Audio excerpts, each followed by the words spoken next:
जिन्होंने ये लबक के हुकूमत दी है वो लड़े इलेक्शन, जाए जाके, उन्हें क्या जरूरत है मियाँ साहब की तकरीर करवाने की। यार अगर अल्लाह पे छोड़ दिया है तो फिर ये पेश की जमानत भी ना लो, हफाजती राहदारी भी ना लो, कम अज कम इतनी इनकलाबीपन तो दिखाओ कि मैं आ गया हूँ, फाड़ लो। इलेक्शन होने दें सर, 6 महीने से ज्यादा नहीं हुकूमत नहीं चलेगी। मैं कह रहा हूँ ऐसा घड़वस मसला है। शहबाज शरीफ साहब को दिल से पता है कि नवाज शरीफ साहब को इजाजत नहीं मिलनी आइंदा। नवाज शरीफ साहब को तो वजीर आजम किसी ने नहीं लाना है, बड़े भाई को बहला फसला के ला रहे हैं, उसको रेडी में डालकर लोग भीख मांगते हैं।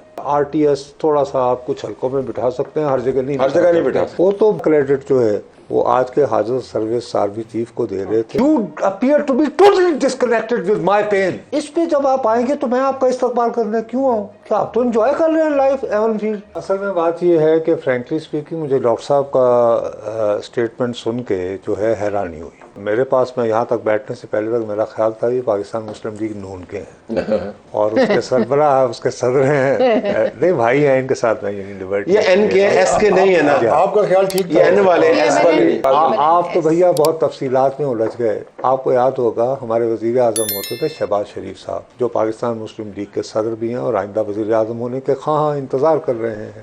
वो तो भारा खुल ये फू का जो पुल है जी, उसकी तामीर का क्रेडिट जो है वो आज के हाजिर सर्विस आर्मी चीफ को दे रहे थे।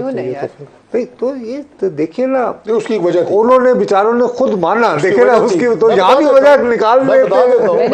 अब आप एक पुल के ऊपर जो उतराई पे आ गए, अगर आप रुके नहीं तो आप स्लिप होते जाएंगे, आपको उतार हो। ये बड़े मुझे इजाजत दें, उसकी सिर्फ वजह ये थी। देखिए जी, मेरा अपना ख्याल है कि हमारी किस्मतों के जो मालिक हैं, जो हमारे लिए स्टेज सेट करते हैं, वी आर ऑल पपेट्स। यानी frankly speaking someone else rights the script for us. मैं तो कम से कम नहीं मैं देखे जी बात खोल के चाहिए, सीधी सी बात है। सियासत की तारीख हमारा जो सियासी मंजरनामा जो है वो लिखा जाता है कहीं और, स्क्रिप्ट कहीं और तैयार होता है। मेरा अपना ख्याल है कि फिलहाल जिन्होंने स्क्रिप्ट लिखा हुआ है उनका ख्याल है कि वो शहबाज साहब की जीत समहाउ मैनेज कर लेंगे। शहबाज साहब की जीत जी देखिए, नवाज शरीफ साहब को तो वजीर आजम किसी ने नहीं लाना है। आप तो मुल्क में नहीं आने दे रहे, आप तो मुल्क में ही ना हो। मैं अभी भी हाथ बांध के आपके सामने कह रहा हूं कि अपनी लुटिया दबो देंगे, साख को खराब करेंगे। इन्होंने 16 महीने में जो कुछ लुटाया है, आप चाहते हैं, मैं बुरा ना मानिएगा, बाज़ औक़ात ख़ानदान का बुजुर्ग होता है ना, अल्लाह माफ़ करे, उसको रेडी में डालकर लोग भीख मांगते हैं। ये मियाँ साहब के साथ वो करना चाह रहे हैं उनकी अपनी जमात के लोग, जिन्होंने ये लबक के हुकूमत दी है वो लड़े इलेक्शन, जाए जाके, उन्हें क्या जरूरत है मियाँ साहब की तकरीर करवाने की। I am being so clear about it. अच्छा, और मियाँ साहब इंतजार करें सर। किसका इंतजार करें? इलेक्शन होने दें सर, 6 महीने से ज्यादा नहीं हुकूमत नहीं चलेगी। मैं कह रहा हूँ सर, ऐसा घड़वस मसला है। ये जो इलेक्शन होगा ना सर, कम अज कम मेरे मुंह में खाक सर, अगर आपको 77 की याद ना आए तो फिर देखिएगा, बात कर लेंगे। ये आपने 77 के बाद एक और ही कथा खोल दिया। आप क्यों कह रहे थे कि 77 की तरह के खुदा न खासा हालात बन सकते हैं, जरा उसके ऊपर रोशनी डाली का आपको क्या नजर आ रहा है? देखिए साहब, मेरा ख्याल है कि आपसे ज्यादा कौन जानता होगा कि मैं साबिक वज़ीर आज़म के बारे में क्या महसूस करता हूँ। I was the first anchor who was pulled out. मेरा ख्याल है मेरे बाद आपकी आई थी माशाल्लाह बात। मैं वहाँ भी सीनियर, हमारी लगी है, मैं आपका सीनियर वहाँ भी साबित हुआ। खैर, मेरी अगर कोई मेरे बारे में ये कहे कि मुझे उनकी दोबारा आमद में कोई दिलचस्पी होगी, इंतजार कर रहा हूँ, तो लास्ट पर्सन हु वुड, ज़ाती तौर। लेकिन हैविंग सेड दैट, क्या मैं अपने अंदर के सहाफ़ी और रिपोर्टर को मार दूँ?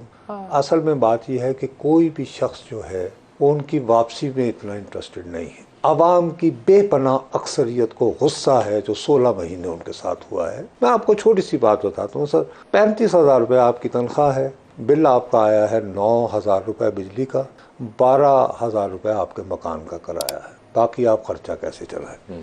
ये पूरे 16 महीने में ये इतने माशाल्लाह सियासतदान ये साबित करने में नाकाम रहे कि यार ये जो इकोनॉमिक जो मईशत का जो ये बुरा हाल है, उसकी रीज़न वो 2019 का मुआहदा है जिसकी खिलाफ वर्जी की गई। वो ये थे failed, it's a question of failed communication. अब इसमें जिस तरह मैनेज किया जाएगा, देखिए भुट्टो साहब जो हैं वो 77 का इलेक्शन जीत रहे थे, लेकिन इतनी मेजॉरिटी के साथ नहीं जितनी वो 7 को अनाउंस हुई। लेकिन शहरों में जब नजर आया कि गड़बड़ी, पोलिंग डे के दिन सर बहुत मुश्किल हो जाता है। आरटीएस थोड़ा सा आप कुछ हल्कों में बिठा सकते हैं, हर जगह नहीं बिठा सकते। आखिर में आपको खुर्रम दस्तगीर के जीतने का ऐलान करना पड़ता है। मिसाल के तौर पर मेरा अपना ख्याल है कि ये जो इंतखाबात होंगे, इनके रिजल्ट्स जो हैं वो ये दिखाते ना आए कि लोगों ने गुस्सा उतारा है, लोगों ने बदला लिया है अपनी महंगाई का, इस अजाब का, तो वो फिर लोग जो हैं वो 7 मार्च 1977 की नुसरत से पूछ लेते कि पाकिस्तान में जो वापसियां हैं वो उन वापसियों के बड़े बड़े मयार सेट हुए हैं पाकिस्तान के अंदर, और इस रीजन में भी बड़े बड़े मयार सेट हुए हैं। अगर आप ईरान की एक खास वापसी का जिक्र करें, बेनजीर भुट्टो साहब की वापसी का भी जिक्र करें, तो वापसियों का मयार सेट हुआ है। अब इनको उस मयार के ऊपर पूरा उतरना है इन हालात में जिसमें आप तो कॉलम लिख के कह रहे हैं कि मियां साहब वापस ना हो, तो मयार कैसे ये सर वापसी का मयार शायद बरकरार रखा जा सकता था। वो जो उन्होंने एक तकरीर की थी ना, जिसपे मियाँ साहब को अचानक फिर दोबारा वापस जाना पड़ा, लेकिन वो गए बेचारे बरतानिया का टिकट लेते लेते गुजरांवाला के करीब पहुंच गए थे, लाहौर से निकले थे और फिर उन्हें टिकट मिला बरतानिया का। तो उन्होंने जाके वहां पे फिर जो माफ़ी तलाफी मांगी।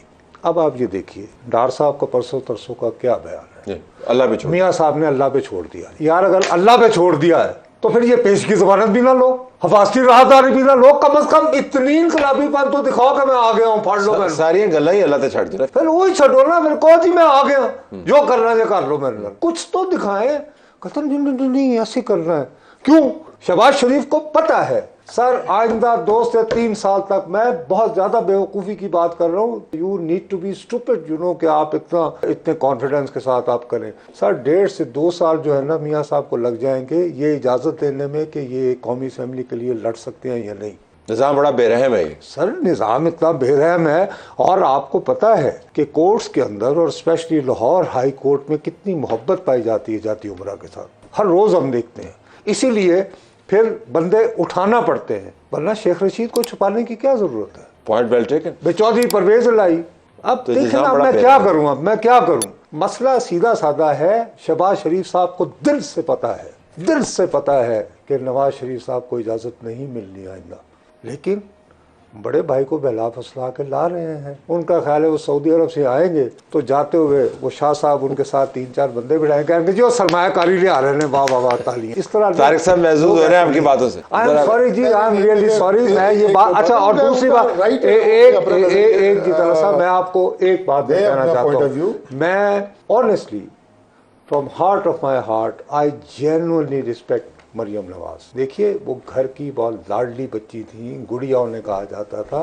जैसे उन्होंने जेल काटी बड़ी बहादुरी से, C क्लास पे सोकर विदाउट बिकमिंग, उनको आप कॉर्नर मीटिंग में, और वो भी शदरे में फेंक रहे हैं। खुदा दा वास्ता जी ना करो, या तो मुझे लाहौर का जोग्राफिया ना आंदा होवे ते बे ख्वाजा साद रफीक जावे होते एनक ते मैनू भी आंदा है वैसे आपसे कर ले तो ਤੁਸੀਂ आप अपने रानी तोप को आप इस्तेमाल कर रहे हैं चिड़िया को मारने के लिए। वो खातून जिसको आप आजाद कश्मीर के इलेक्शन लड़ने के लिए भेजते हैं, गिलगित बल्चिस्तान देते हैं, उसे कहते हैं जा जाके शदरे कॉर्नर मीटिंग्स कर, फॉर गॉड से गिव मी अ ब्रेक। वो कौमी असेंबली के हलकों के ऊपर मैडम मरियम नवाज का प्रोग्राम तश्कील दिया गया है। वो मुख्तलिफ कौमी असेंबली के हलकों में जाके वहाँ पे इस तरह की मीटिंग्स करेंगी। बहरहाल वो मैं आपको बता चुका हूँ, लेकिन अपना नुसरत साहब ने जो बात की है कि निज़ाम जो है बड़ा बेरहम है और नफ़रत और मोहब्बत की बात की है।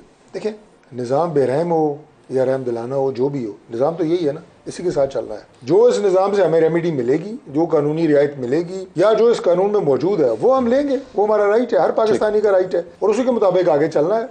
बाकी अगर आप ये सोच लें कि जनाब फलां अदालत और फलां को किससे मोहब्बत है और किससे नहीं है, ये कहानियां सारी सब देख सारे सर झुका के आ रहे हैं वैसे आपस की बात है। ज्यादती किस्म की प्रोपोजिशन रखता हूँ आपके सामने, वो ये कि नवाज शरीफ ये कह सकते हैं कि इससे अच्छे हालात मेरे लिए हो नहीं सकते। पीटीआई टूट फूट का शिकार है, इमरान खान जेल के अंदर है, परवेज लाई साहब फारिग हो गए हैं।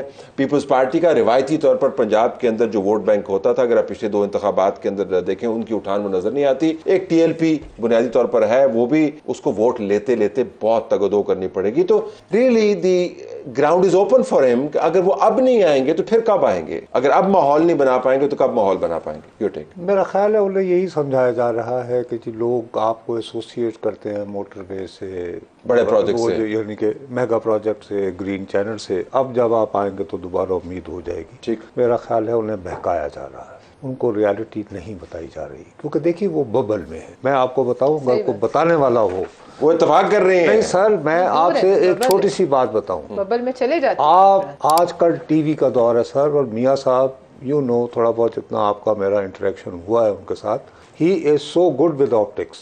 आप कोई कहेंगे वो कहे कैमरा कितों तुसी हांगकांग दी वो दुकान तो लेना चाहिए, he is so good at it. आप ये देखें इस वक्त जो खल्के खुदा का आलम है, जो उनके ऊपर बुरा हाल महंगाई का है, कैमरा कट होता है, यूं करके पैन होता है, हर बंदे ने लेटेस्ट सूट पहना हुआ है, एवन फील्ड एक नाल मफलर पाया है करके, वो की अपना ब्यादे आए हो की it's a very bad optic कि you appear to be totally disconnected with my pain. इस पे जब आप आएंगे तो मैं आपका इस्तेमाल करने क्यों आऊँ? क्या आप तो एंजॉय कर रहे हैं लाइफ एवन फील्ड? और सारे यूं करके पैन होता है सर, बड़े बड़े सोफे होते हैं जिसपे 4 बंदे बैठ सकते हैं, यानी एक सोफे पे, उस पे यूं बैठे हुए हैं। लाइफ इज सो हंकी डोरी, दे डोंट रियलाइज कि पाकिस्तान के गरीब आदमी के साथ क्या बीत रही है। जरा इसको एक्सपेंड कर देते हैं। तो बुनियादी तौर पर देखना ये है कि मियाँ साहब आके क्या बात करते हैं, वो कौन सा ऐसा बम फोड़ते हैं, लेकिन हालात कितने मुवाफिक लग नहीं रहे। Would you not agree towards the end? मैं दोबारा भी अगेन इंसिस्ट मैं करता हूँ जी, देखें अगर मैं सूट और टाई लगा के बैठा हूँ तो मैं टीवी पे अपीयर होता हूँ, मैं एंकर हूँ, मैं वोट तो नहीं मांगना। नहीं, मैं वोट तो नहीं मांगना जी,